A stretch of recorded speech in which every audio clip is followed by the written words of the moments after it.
একটা ভুল ডিসিশন তাকে সারা জীবনের জন্য গুমড়িয়ে মারবে।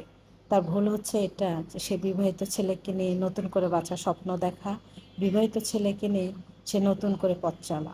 সে যে কত বড় ভুল করেছে সে পরে উপলব্ধি করতে পারে, ততক্ষণে তার জীবনের অর্ধেক পর্যায়ে চলে গেছে, তখন আর ভেবে চিন্তেও কোনো কাজ হয় না। হ্যালো এভরিওয়ান, আসসালামু আলাইকুম। কী অবস্থা, সবাই কেমন আছেন? এত পরিমাণে বাইরে বৃষ্টি হচ্ছে, ঠান্ডা ঠান্ডা ওয়েদার, আর আমার মতো অলস মানুষ কি বলবো, মানে ঘুম পেয়ে যাচ্ছে যখন তখন। আর অলস যদি প্রতিযোগিতায় থাকতো নিশ্চয়ই আমি প্রথম স্থান অধিকার করতাম। এই ক্ষমতাটা আল্লাহ তাআলা আমাকে দিয়েছে। তো যাই হোক, আপনারা কে পেঁপে দিয়ে ছোটো মাছ দিয়ে চটচটি খেয়েছেন অবশ্যই কমেন্টের মাধ্যমে জানাবেন। আপনারা শুনলে হয়তো অবাক হবেন, আজকে আমি প্রথম পেঁপে দিয়ে আলু দিয়ে ছোটো মাছ দিয়ে চটচটি করব। আমি যখন রান্না করতেছিলাম মানে আমার কাছে একটু ইতস্তবোধ লাগছিল, একটু ভয় ভয় লাগতেছিল যে জানি না কেমন হবে। তো যখন রান্না করে খেয়েছি, খেয়ে দেন আমি ভয়েসটা দিচ্ছিলাম, এত মজা হয়েছিল, মানে আমি যেটা ভেবেছি তার থেকে মানে 3 ডাবল বেশি হয়ে গেছে।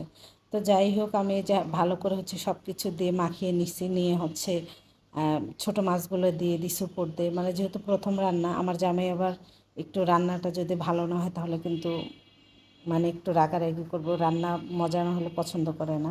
তো যাই হোক, আমি তেল বেশি খাই, পানিটা দিয়ে দিলাম। আর চটচটির আমার কাছে মনে হয়, আমি এত বছর যাবত রান্না করি, আমার অভিজ্ঞতা থেকে বলছি, চটচটির ভিতরে পানিটা বেশি দিলে না চটচটি কিন্তু স্বাদটাও কমে যায়। আমার কাছে মনে হয় ওই যে মাছটা বেশি গলে যায়।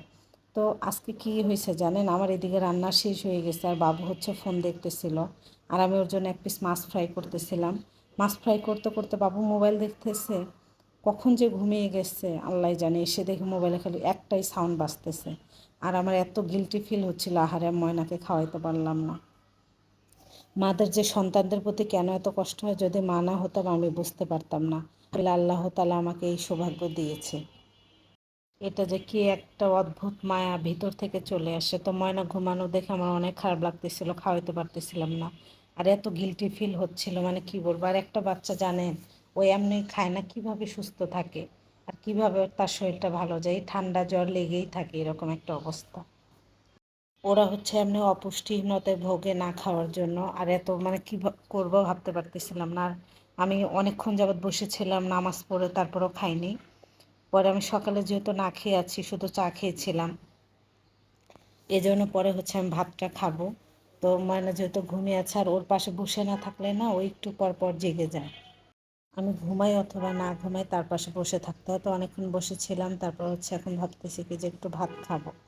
আর একটা মেয়েদের জীবন জানেন, সব থেকে এখনকার মেয়েরা ভুল ডিসিশন নেয়, সেটা হচ্ছে আগে দেখতাম কি যে হচ্ছে অবিবাহিত ছেলেদের প্রতি মেয়েদের বেশি আকৃষ্ট থাকে, আকর্ষণ থাকে, আর এখন পুরোটাই চেঞ্জ। এখন বিবাহিত ছেলেদের প্রতি মেয়েরা বেশি আকৃষ্ট হয়। তারা যে কত বড় ভুল ডিসিশন নিচ্ছে তার বুঝতে পারে, উপলব্ধি করতে পারে পরে। একটা মেয়ের জীবনে তার একটা ভুল ডিসিশন তার পুরোটা জীবন বরবাদ করার জন্য, তার পুরোটা জীবন আফসোসে কাটিয়ে দেওয়ার জন্য যথেষ্ট। তার সেই ভুলটা হচ্ছে সে বিবাহিত ছেলেকে নিয়ে স্বপ্ন দেখে নতুন করে বাঁচার, বিবাহিত ছেলেকে নিয়ে স্বপ্ন দেখে সে নতুন করে সংসার করার, তার জীবনকে পরিপাটি করে সাজানো। কিন্তু সে এটা ভাবতে ভুলেই গেছে যে তার একটা অতীত আছে, তার ফ্যামিলি আছে, তাকে নিয়ে আমি কীভাবে সংসার করবো। আসলে ভাঙা কলস আপনি যতই জোড়া দেন না কেন, আগের মতো কখনোই পারফেক্ট হবে না। তো মেয়েটা তখনই বুঝতে পারে যখন সে মানে বেশি দেরি হয়ে গেছে, তখন উপলব্ধি করতে পারে। তখন আর উপলব্ধি করে বেশ কিছু করতে পারে না, বেশি কিছু।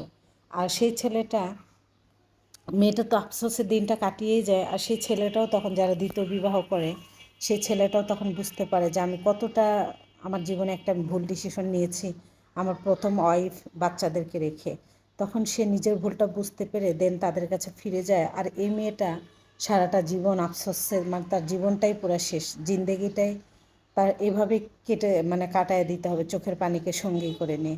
এজন্য বোনদের বলবো, বোন, এই ভুল কখনোই করবেন না। আপনি একটা অবিবাহিত মেয়ে একটা অবিবাহিত ছেলেকে বিয়ে করবেন, ছেলে যেমনই হোক না কেন আপনাকে ছেড়ে যাবে না। কিন্তু বিবাহিত ছেলেদের নিয়ে অবিবাহিত মেয়েরা স্বপ্ন দেখা বন্ধ করেন, কারণ তার একটা ফ্যামিলি আছে, তার একটা পিছুটান আছে। তো যাই হোক, সবাই ভালো থাকবেন, সুস্থ থাকবেন, দেখা হচ্ছে নেক্সট ভিডিওতে। আল্লাহ হাফেজ।